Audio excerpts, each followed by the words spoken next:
Hi, everybody. I hope that all of you are doing well and you're all getting so excited to prepare for your informative speeches, which will be due in the coming weeks. This week, however, your outline is due for your informative speech. So you're most likely thinking a little bit about the structure and what you want to do. I would assume that you have read through the instructions for the speech, so I'm not going to go over them all now, but you can find all of that in course content. I think all of you did such a great job with your demonstration speeches, but read the feedback that I provided you with your grade to see some specific things that you can work on for your next speech. I would say the biggest universal things that I would like all of you to kind of think about for the upcoming speeches are really your introductions and your conclusions. Your introductions, really, they need to be attention getters. You need to get in there from the beginning, let people know what you're going to be talking about, and grab the audience's attention. And the same with the conclusion. You want to leave the audience with something memorable. Now, this module that we're in right now, we do have a quiz. Won't be this week, but it's going to be next Monday. But you should be working on the reading. And I think the reading that we have set up definitely, ooh, there's my cat.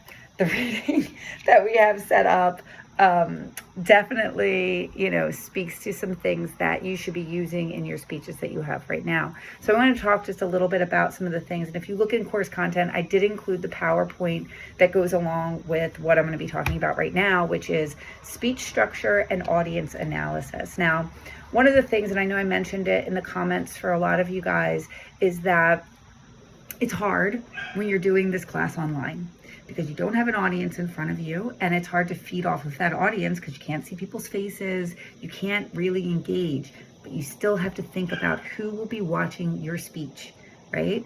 You have to think about the fact that you do have an audience. Your audience is your classmates, and your job is to engage with us. And part of that is looking in the camera, talking directly to your audience, and making sure that you're thinking about what you're presenting, who you're going to be connecting to. And also part of this is the structure. We talked about the 5 canons in the last module, and part of that, the 5 canons, is structuring your speech in a way that is going to engage your audience. So, one of the things I want you guys to think about is this quote, this idea. So when you're putting together your speech, you're going to say to yourself, when I'm finished with my speech, I want my audience to know what? What's the key takeaway that you want your audience to feel, to know? With this speech, an informative speech, the idea is that you're going to be leaving a universal message. So while it's your story, has to do with you, your culture, your family, your friends, whatever you are drawing on for your speech, what's the universal message that all of us watching could also connect to? All speeches that you're doing, like I said, they really need that clear introduction. The middle should be easy to follow. So that's the bulk of what you're going to be talking about, but part of outlining it is making sure that you're putting it in an order that we can all follow along with easily.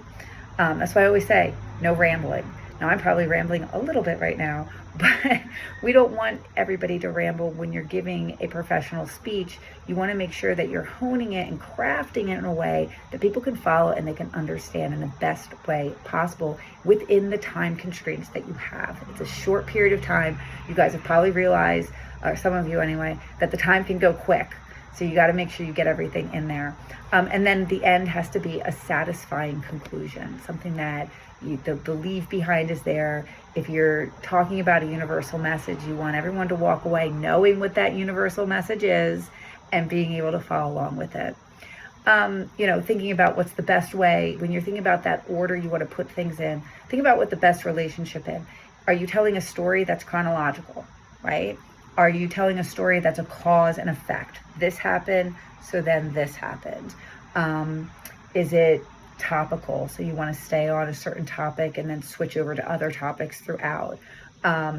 You can use, there's Monroe's motivational sequence, which we'll talk about when we do persuasive speeches. That's a way to order your speech. Compare, contrast. You talk about the pros first, the cons second. So you want to think about these things when you are putting together your specific speech. I always think of this idea of making a first impression.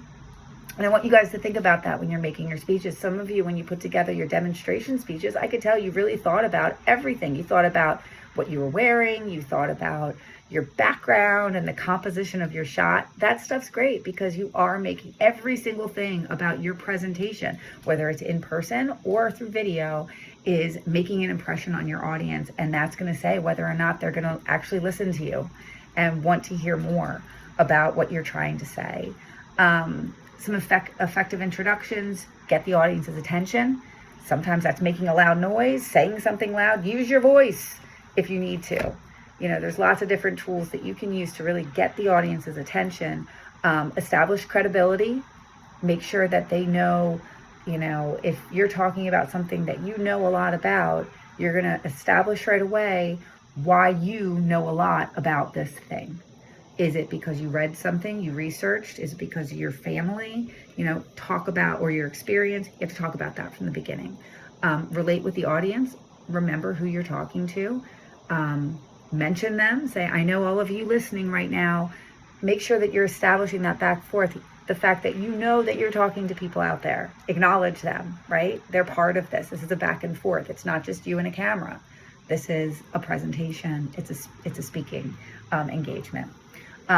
You can think about how you want to reveal the topic. Think about some speeches where we're not going to talk, they don't mention what it is that's the main source of the topic right away, but then they save it, and then it's kind of a surprise, and then that brings you into the rest. And then you want to preview the body of the speech in your introduction. You want to make sure that you hit on, summarize what you're about, what's in store for the listener. Like, I'm about to tell you the story of how my family made millions of dollars. They didn't, but I would love to be able to tell that story one day. Next is, thinking about, like I said, getting someone's attention. Say something startling, like a major fact or some sort of statistic that's really going to get somebody's attention. A good quote can do that. A lot of times people will use a joke. Think about speeches at weddings. A lot of times people will start them off with something funny or a joke. A real hypothetical situation. You could ask a question that's going to start your story. I want you guys to really think about it when you're putting this together. So again, establishing credibility, relating with people, all this stuff is super, super important. And then also thinking about that conclusion. A good conclusion reviews all the main points that you talked about in the speech and leaves the audience with a sense of closure, right? We feel like we've gone on a journey with you and we've come out on the other side better people. We've learned a story. We've gotten something we can take away from it. We've learned this universal message that you're going to share with your introduction speech, and we can now think about it. Some effective conclusions. Again, you can use a quote. Sometimes that works. You can kind of challenge your audience's assumption, return back to a story. If you started out with a statistic, you might want to return back to that, or return back to the story that you started out at the beginning. If you had a joke, you can kind of move the punchline to the end. There's all different ways that you can really make a nice, satisfying conclusion of your speech. Now, when you're in the main body, think about how you're connecting each of those things, each of your points, your transitions. Sometimes when you put together your outline, just putting down the line that you're going to have for your transition is sometimes helpful when you're presenting it extemporaneously. So all of these things, like I said, can be found. I would ask all of you to take a minute and look at the PowerPoint that reviews this in the course content, because I ask a lot of questions in there, some things that you can consider before you start crafting your speech. If you've already crafted your speech and your outline, that's okay. You haven't recorded anything yet, so you can certainly go back and think about it a little bit. I will provide feedback to your outlines. I hope that was helpful last time. I did notice that in the presentations, I could tell that some of you guys took the feedback that I gave and put into practice. So that's really, I appreciate that. And I think, you guys had some really strong speeches. So let's keep this going with the next one. As per usual, if you have any questions, certainly reach out, let me know. If you're experiencing any technical difficulties, please let me know. I will be sharing won't be sharing the folder to upload the informative speeches for a little bit. But I'm going to think about how to do that so that it's not as disruptive this time with everyone having to ask to have permission to upload things. So I hope that's all working out for you. If you haven't commented on people's speeches and put who you commented on, please do that in course content. In course content in the module, you'll see where you can put the names of people. You have to go right into the YouTube video and add comments right there. So I will be looking at those to verify. If you haven't done it yet, there's still time to at least get half credit on it. I'm not going to issue zeros for it until next weekend. So take this week, take your time, make sure you put in there, and then you at least get 50 points that count towards that. But I would urge all of you to try and stay on top of these things. So I'll look for your outlines this week. If you guys have anything you need to catch up on, certainly reach out.